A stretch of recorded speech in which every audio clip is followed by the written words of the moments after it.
భారత్ జోడో యాత్ర గతంలో కన్యాకుమారి నుంచి కాశ్మీర్ దాకా 4087 కిలోమీటర్లు దేశంలో జరుగుతున్నటువంటి వర్ణ వివక్ష సామాజిక రుగ్మతలకు వ్యతిరేకంగా స్వతంత్రం వచ్చిన తర్వాత ఇంత పెద్ద పాదయాత్ర చేసినటువంటి చరిత్ర లేదు దేశం కోసం. కానీ రాహుల్ గాంధీ గారు చేపట్టిన తర్వాత దేశంలో ఒక చైతన్యం వచ్చినటువంటి పరిస్థితి.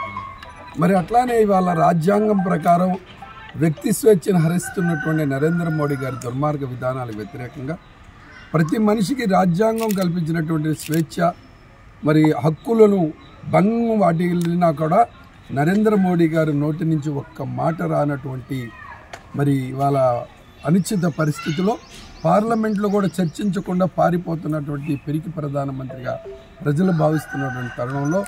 ప్రజలకు న్యాయం జరగట్లేదు అనేటటువంటి ఆలోచనతో మణిపూర్ నుంచి మహారాష్ట్ర